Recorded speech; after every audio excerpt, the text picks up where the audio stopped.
Ready. आज हम लोग क्लास 7 साइंस में देखेंगे क्या, transportation in plants and animals, कि प्लांट्स में यानी कि पौधों में और एनिमल्स में ट्रांसपोर्टेशन जो है वो किस प्रकार से होता है। ये तुम्हारा क्लास 7, चाहे वो सीबीएसई हो, चाहे डीएवी पब्लिक हो, चाहे धनबाद पब्लिक हो, या कोई भी स्कूल हो, है ना, सभी के लिए ये काम का चीज है, सभी के बुक में है। तो चलिए देखते हैं transportation in plants and animals. तो ये पिक्चर के माध्यम से चीजों को हम लोग समझते चलेंगे। सबसे पहले हम लोग क्या देख रहे हैं, डेफिनेशन है तुम्हारा किस चीज का, ट्रांसपोर्टेशन, यानी समझने की कोशिश करेंगे कि आखिर ट्रांसपोर्टेशन जो है वो क्या है। तो बहुत सिंपल वे में आप लोग देख पा रहे होंगे, यहाँ पे लिखा हुआ है आपका कि the movement of substance from one location to another is called transportation. Simple way में, द मूवमेंट ऑफ सब्सटेंस, कि किसी भी सब्सटेंस का एक जगह से दूसरे जगह पे मूवमेंट क्या कहलाता है, ट्रांसपोर्टेशन। अभी हम धनबाद में है ना, अब कार निकाले और यहां से ट्रैवल करना स्टार्ट करें तो 1-2 घंटे में हम किसी दूसरे प्लेस पे पहुंच गए, तो ये भी एक प्रकार का क्या है, ट्रांसपोर्टेशन। ये भी एक प्रकार का क्या है, ट्रांसपोर्टेशन।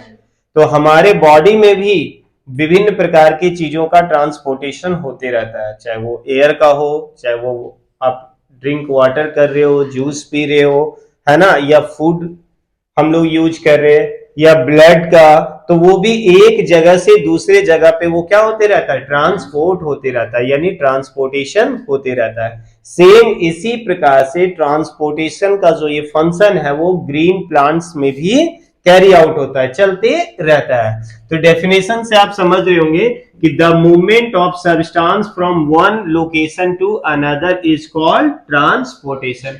मान लीजिए कि ए नाम का एक प्लेस है, यहां पर कोई एक चीज रखा हुआ है और यहां से ये कुछ समय के बाद कहां पे पहुंच गए, एक दूसरे पोजीशन, कहां पे, बी पे। तो ये चीज जो है वो क्या कहलाएगी, ट्रांसपोर्टेशन कहलाएगा। कोई इश्यू नहीं है इसमें, ठीक है। अब बात करेंगे हम लोग transportation in unicellular organism. Unicellular पहले भी आप लोग पढ़ चुके हैं। यूनिसेल्युलर, यूनिसेल्युलर मतलब उसमें कितने सेल्स अवेलेबल है, एक या मोर देन वन। यूनिसेल्युलर का मतलब क्या हुआ, मोर देन वन। क्या सही बोल रहे हैं? तो क्या होगा, ओनली वन। यूनिसेल्युलर का मतलब ही क्या होता है, ओनली वन।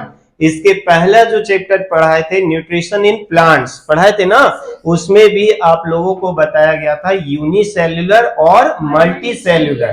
तो यूनिसेल्युलर का मतलब जिस वैसा ऑर्गेनिज्म जिसमें केवल सिंगल टाइप सेल्स प्रेजेंट हुआ है ना, एक ही तरह के सेल पाया जाता है, तो हम लोग उसको क्या कहते हैं, यूनिसेल्युलर। एग्जाम्पल में क्या आ जाएगा, अमीबा।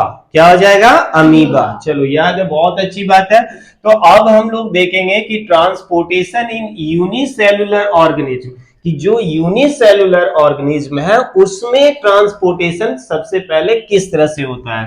तो the simple processes like osmosis are responsible for transportation of substances in unicellular organism। यानी आपको सिर्फ यहां पे ये ध्यान रखना है कि जो भी यूनिसेल्युलर ऑर्गेनिज्म होगा उसमें जो ट्रांसपोर्टेशन होगा वो कौन से प्रोसेस से होगा, ऑस्मोसिस प्रोसेस से। कौन से प्रोसेस से, ऑस्मोसिस प्रोसेस से, ठीक है। आइए, ट्रांसपोर्टेशन इन कॉम्प्लेक्स ऑर्गेनिज्म। कॉम्प्लेक्स मतलब मल्टी सेल्युलर। यूनिसेल्युलर में जो आपका ट्रांसपोर्टेशन हो रहा है वो किस प्रोसेस से हो रहा है, ऑस्मोसिस से। लेकिन जो मल्टी सेल्युलर है, मल्टी सेल्युलर ऑर्गेनिज्म जिसमें एक से ज्यादा सेल्स अवेलेबल हो, जैसे हम सब ह्यूमन बीइंग्स, एनिमल्स, है ना, ये सब क्या है, मल्टी सेल्युलर। ये सभी क्या है, मल्टी सेल्युलर ऑर्गेनिज्म है। तो इनमें किस प्रकार से ट्रांसपोर्टेशन होता है, तो वही कह रहा है कि in complex organism, complex organism बार बार समझा रहे हैं, यानी कि multicellular organism, there is a well developed system. इसमें क्या है ना कि बिल्कुल वेल डेवलप्ड एक फंक्शन है ना, सिस्टम बना हुआ है, और उसी सिस्टम्स के माध्यम से ट्रांसपोर्टेशन होता है, ठीक है। कोई दिक्कत? यहां पे आप देख रहे हो कि एक पिक्चर लगा हुआ है, ये किस चीज का पिक्चर है, कोई बता सकता है? अमीबा। ये किसका है? अमीबा। और ये जो पिक्चर है किसका है? हाँ बोलो बोलो, ठीक बोल रहे हो। पैरामोशियम। चलो ठीक है। In unicellular animal such as amoeba and paramecium, है ना, no special transport system is required. देखोगे यहां पर अभी हम लोग क्या पढ़े, मल्टी सेलुलर में क्या बताया कि एक वेल डेवलप्ड सिस्टम है, किस चीज के लिए? ट्रांसपोर्टेशन के लिए। लेकिन जो यूनिसेलुलर है, चाहे अमीबा हो यानी या फिर पैरामोशियम हो, इसमें इस प्रकार का कोई वेल डेवलप्ड सिस्टम की आवश्यकता नहीं है। इसमें जो सिस्टम से आपका ट्रांसपोर्टेशन होगा वो कौन होगा? ऑस्मोसिस। कौन सा प्रोसेस से होगा? ऑस्मोसिस से होगा। अभी हमने यहाँ पे बताया, ठीक है ना, ऑस्मोसिस से होगा। लेकिन हम सभी में जो मल्टी सेलुलर ऑर्गेनिज्म है उसमें बकायदा क्या होता है? एक वेल डेवलप्ड सिस्टम है, और उसी सिस्टम से हमारे बॉडी में ट्रांसपोर्टेशन होते हैं, ठीक है। ट्रांसपोर्टेशन इन प्लांट्स, अब हम लोग पढ़ेंगे क्या? Transportation in plants, transportation of water and minerals. याद करिए जब फोटोसिंथेसिस पढ़ा रहे थे तो हम उस टॉपिक में तुम लोगों को बताए थे, क्या बतलाए थे भैया, कि जो रूट्स होते हैं, रूट्स का काम क्या है कि वो जो सॉइल है ना, सॉइल के अंदर से वाटर्स और मिनरल्स को वो क्या करता है? एब्जॉर्ब करके उसको पहुंचा रहा है कहां पे? लीव्स में। यानी कि वो वाटर और मिनरल्स जो थे वो कहां पे थे? ग्राउंड में। लेकिन वो वाटर और मिनरल्स जो थे वो कहां पे पहुंच गए? प्लांट्स के टॉप पोजीशन पे, मतलब एकदम रूट से कहां पे? टॉप पे पहुंच गया। यही तो है ट्रांसपोर्टेशन, यही है ना ट्रांसपोर्टेशन। था कहां पे? रूट्स में, यानी ग्राउंड में था। यहां से वो ट्रैवल करके कहां पे पहुंच गया?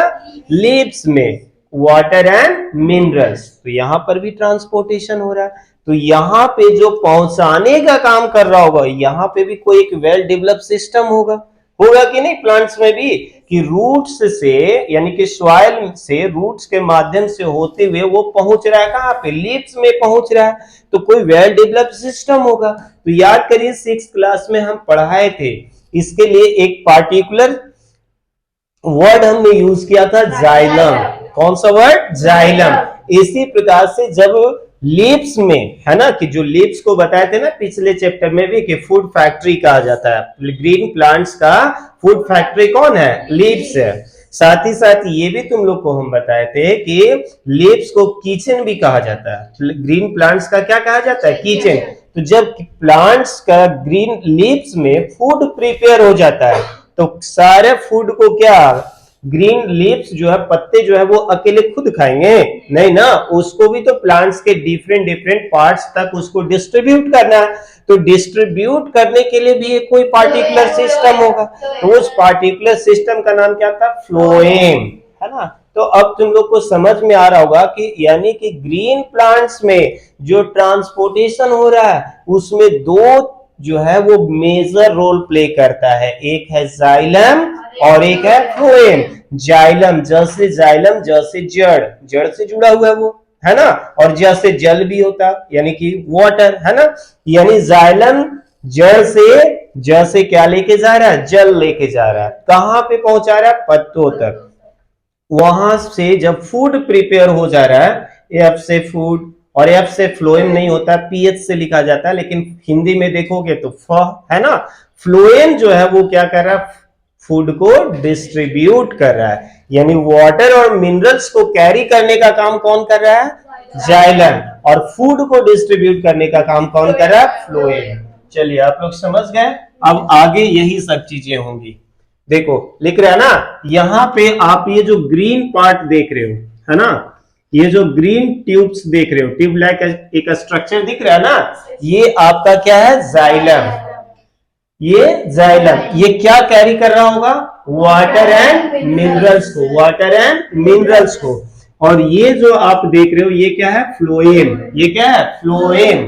इसका काम क्या है भैया?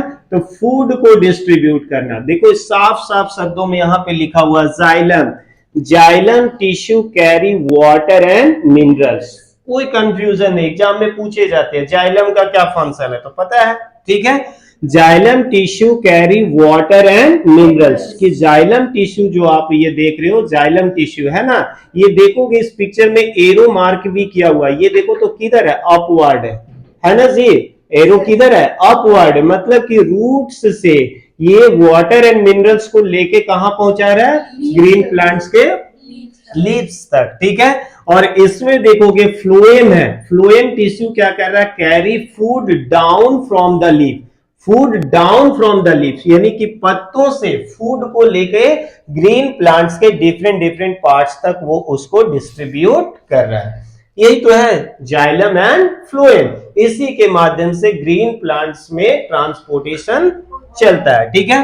देखो अब वही लिखा हुआ है, roots absorb water and minerals. Roots का काम क्या है कि वाटर एंड मिनरल्स को एब्जॉर्ब करना, ठीक है, थ्रू रूट हेयर्स। किससे, रूट हेयर्स। देखोगे किसी घास वगैरह को कबाड़ो या किसी पौधे को उखाड़ो तो देखना उसके रूट्स में भी एकदम हेयर के जैसा पतला पतला स्ट्रक्चर होता है ना, तो वो क्या कहलाता है, रूट हेयर्स। क्या कहलाता है, root hairs. A larger number of root hairs increase the area for absorption of water and minerals.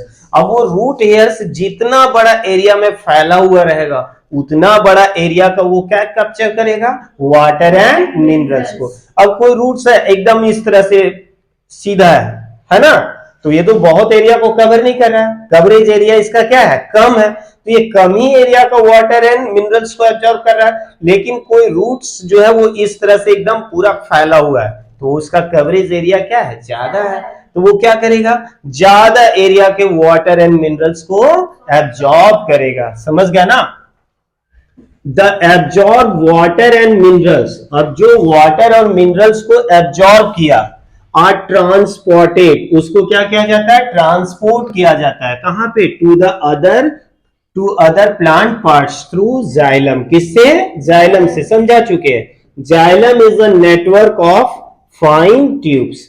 ये देखो ना ट्यूब लाइक स्ट्रक्चर है कि नहीं, ठीक है, तो ये जाइलम का काम क्या हो गया, वाटर एंड मिनरल्स को रूट्स से लेकर कहां तक पहुंचा देना, लीव्स तक, और वहां पर फिर आपका फोटोसिंथेसिस का प्रोसेस कंप्लीट होगा। बोलिए इस टॉपिक में कोई प्रॉब्लम कि नहीं को, चलिए आगे आइए, ट्रांसपोर्टेशन ऑफ फूड। अब जाइलम का काम तो था, क्या काम था जाइलम का, कि वाटर एंड मिनरल्स को पहुंचा दिया। ग्रीन लीव्स में मैंने बताया था क्या होता है, क्लोरोफिल, क्लोरोप्लास्ट, याद करिए, न्यूट्रिशन इन प्लांट्स में हम खूब बताए हैं, बढ़िया से दिखाए हैं, दिखा है ना, क्लोरोप्लास्ट, क्लोरोफिल। तो उस क्लोरोफिल का काम क्या है कि सनलाइट को ट्रैप करना, सनलाइट को ट्रैप करना, सनलाइट को खींचा।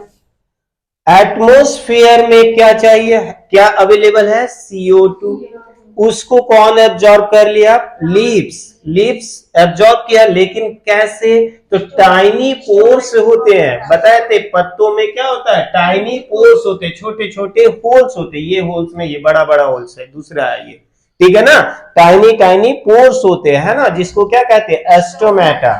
यानी कि वाटर एंड मिनरल्स मिल गया, और क्या मिल गया आपको, CO2 मिल गया, क्लोरोफिल मिल गया, और क्लोरोफिल से आपका सनलाइट मिल गया। अब बताइए ग्रीन प्लांट्स को फूड प्रिपेयर करने के लिए यही सारी चीज रॉ मटेरियल चाहिए ना। अब फूड प्रिपेयर हो गया, तो जब फूड प्रिपेयर हो गया तो ग्रीन लीव्स अब उस फूड को क्या करेगा, डिस्ट्रीब्यूट करेगा, किसके हेल्प से, फ्लोएम के हेल्प से, किसके हेल्प से, फ्लोएम के हेल्प से, very good. In plants, food is usually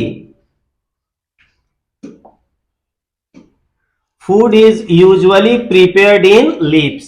food कहां पर प्रिपेयर होता है, लीव्स में, बता चुके हैं, क्लास के शुरुआत में भी बताया कि इसी वजह से उसको किचन कहा जाता है, फूड फैक्ट्री कहा जाता है। From leaves food is transported to different parts of the plant.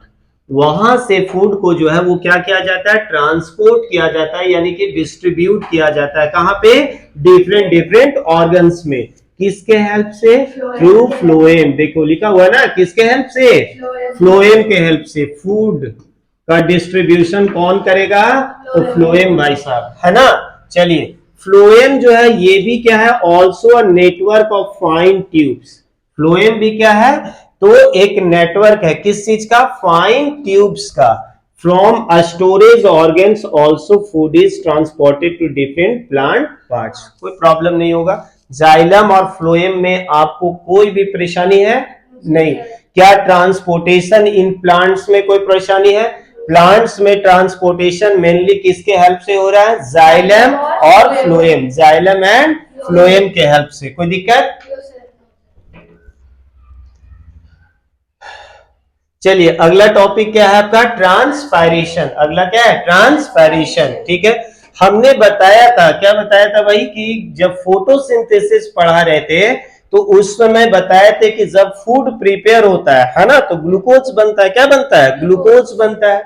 साथ ही साथ क्या बन जाता है, ऑक्सीजन, जो उसका क्या है, बाई प्रोडक्ट। क्या है, बाई प्रोडक्ट। साथ ही साथ कुछ एक्स्ट्रा वाटर भी बच जाता है, वाटर जो है वो बच जाता है ना, वाटर फॉर्म हुआ, तो एक्स्ट्रा वाटर का कोई अब उसे रिक्वायरमेंट नहीं है, तो उसको वो क्या कर देता है, रिलीज कर देगा। कि क्या कर देगा, रिलीज कर देगा। किससे, वही टाइनी पोर्स जिसका नाम क्या है, एस्टोमेटा।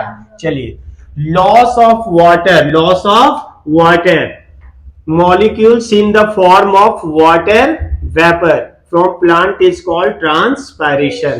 मतलब क्या कह रहा है, समझिए अच्छे से। Loss of water molecules in the form of vapour from plant is called transpiration.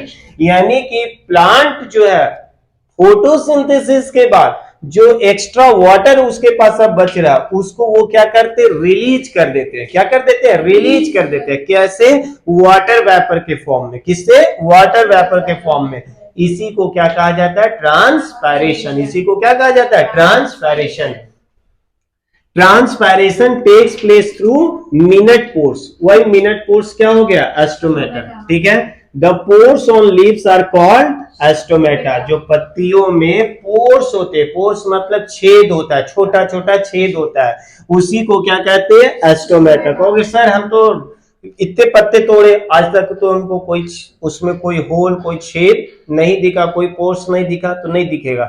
Necked आई से पॉसिबल नहीं है। आपको देखना होगा किस चीज से, माइक्रोस्कोप से। माइक्रोस्कोप से देखिए तो आपको पत्तों में भी होल्स दिखेगा, आपके बॉडी में भी होल दिखेगा। समझ गए। The pores on the stem are called lenticels. ठीक है, जो तुम्हारा स्टेम है, ये जो स्टेम है ना, इसमें भी पोर्स होते हैं छोटे छोटे। अभी मैं इमेज दिखाऊंगा आप लोग को, ठीक है, बाद में। इसको क्या कहते हैं, lenticels. Transpiration plays a major role in transport of water and minerals. Transpiration जो है वो क्या करता है, मेजर रोल प्ले करता है। किस चीज में, वाटर एंड मिनरल्स का ट्रांसपोर्टेशन में। कहोगे कैसे सर, देखो ये पत्तों में जितना अभी वाटर स्टोर है, जैसे वो रिलीज करेगा, है ना, फिर से यहाँ पे वह रूट से जाइलम के माध्यम से फिर से वहां पर उतना वाटर क्या हो जाएगा, प्रेजेंट हो जाएगा, पहुंच जाएगा।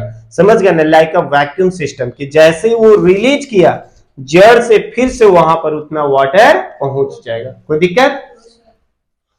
Transpiration also plays a major role in photosynthesis.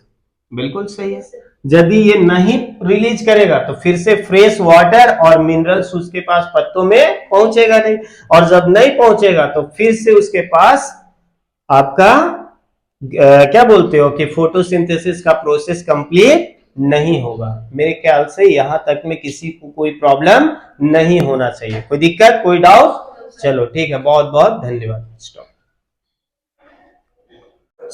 The two main vascular tissues in plants are the xylem and phloem. If you've ever seen a fallen tree and take a closer look inside, almost all of its radial contents, consisting of heartwood and sapwood, are actually xylem tissues, and the inner part of its bark is the phloem. Xylem.